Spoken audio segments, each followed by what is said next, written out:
السلام علیکم. میرا نام ڈاکٹر امتیاز عالم افریدی ہے. I'm working as a consultant internal medicine at Advanced International Hospital, GH اسلام آباد. آج ورلڈ ڈائبٹیز ڈے ہے. WHO کے کیلنڈر کے مطابق 14 نومبر ورلڈ ڈائبٹیز ڈے ہوتا ہے.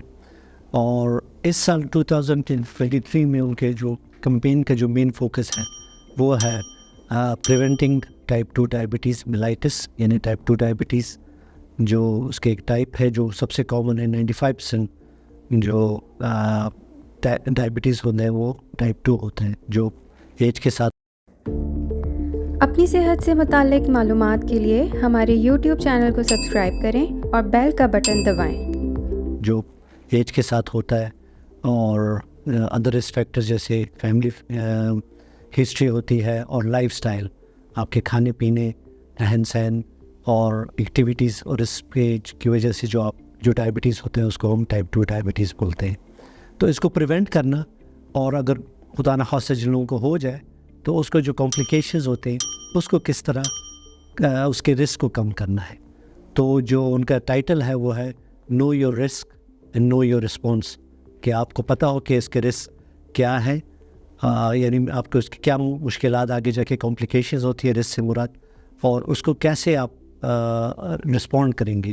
یہ بہت ضروری ہے کیونکہ جب تک آپ کے مرض کے بارے میں معلومات نہ ہو اور یہ نہ پتہ ہو کہ اس کی کیا کمپلیکیشنز یا کیا رسک ہے، تو اس کو آپ پریونٹ کرنے میں آپ کو مشکل ہوگی کیونکہ آپ کو سمجھ ہی نہیں آئے گی. انفارچونیٹلی ڈائبٹیز کے ساتھ بھی ایک یہی مسئلہ ہے. باوجود اس کے کہ بہت سارے لوگوں کو آج کل پتہ ہے کہ ڈائبٹیز کافی عرصے سے ایک مرض ہے، شوگر زیادہ ہے، اتنا پتہ ہے، لیکن یہ نہیں معلوم کہ اس کو کنٹرول کرنا کیوں ضروری ہے. اس کی ایک چھوٹی سی مثال، کل ایک خاتون میرے پاس جن کو ڈائبٹیز تھا پچھلے 10-15 سال سے، وہ جب آئیں اور ان کے جب ٹیسٹ ہوئے تو پتہ چلا کہ ان کی کڈنی جو ہے وہ آخری سٹیجز میں ہے اور she was almost going for dialysis. تو انہوں نے ایک معصومانہ سا سوال مجھ سے پوچھا کہ میری گردوں کو کیا ہوا، کوئی پتھری تھی؟ تو میں نے ان کو ایک بہت ہی ہمدردانہ لہجے میں بولا کہ نہیں بہن، یہ جو آپ کی جو شوگر تھا جس کو آپ نے کنٹرول نہیں کیا، جس کے بارے میں آپ نے کچھ زیادہ اس کو امپورٹنس نہیں دی، گولی تب لی جب آپ کو لگا کہ آپ کا بدن دکھ رہا ہے یا آپ کا میٹھا کھا لیا اور آپ کا شوگر تھوڑا زیادہ ہے تبھی آپ نے لی. اس وقت اس کی وجہ سے چلتے چلتے آہستہ آہستہ یہ آپ کے جو اس کے کمپلیکیشن ہوئی، اور اس میں جو سب سے کامن ہے وہ کڈنیز، گردوں کا خراب ہو جانا، جیسے وہ ڈائبیٹک نیفرولیٹیسس بولتے ہیں.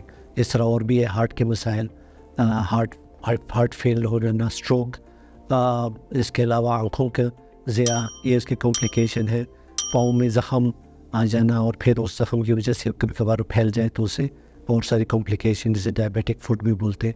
اور اس کے علاوہ بہت ساری کمپلیکیشنز جو ہو سکتی ہیں وہ ڈائبٹیز میں ہوتی ہیں. تو یہ سمجھنا بہت ضروری ہے.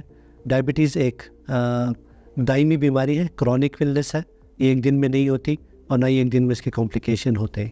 تو اس کا جو ٹریٹمنٹ ہے، اس کا جو پریونشن ہے، وہ بھی آپ کو لمبے عرصے تک ریگولر چیک اپ کرانے چاہیے. اپنے لائف سٹائل جو آپ کو ڈاکٹر ایڈوائز کرے، کھانے پینے میں احتیاط اور ایکسرسائز اور ایکٹیویٹی کریں اور اس کو پریونٹ کریں، اور اس کی جو کمپلیکیشنز ہیں اس کو ڈیلے کرنے کی کوشش کی جائے. امید ہے آپ کو یہ معلومات پسند آئی ہوں گی.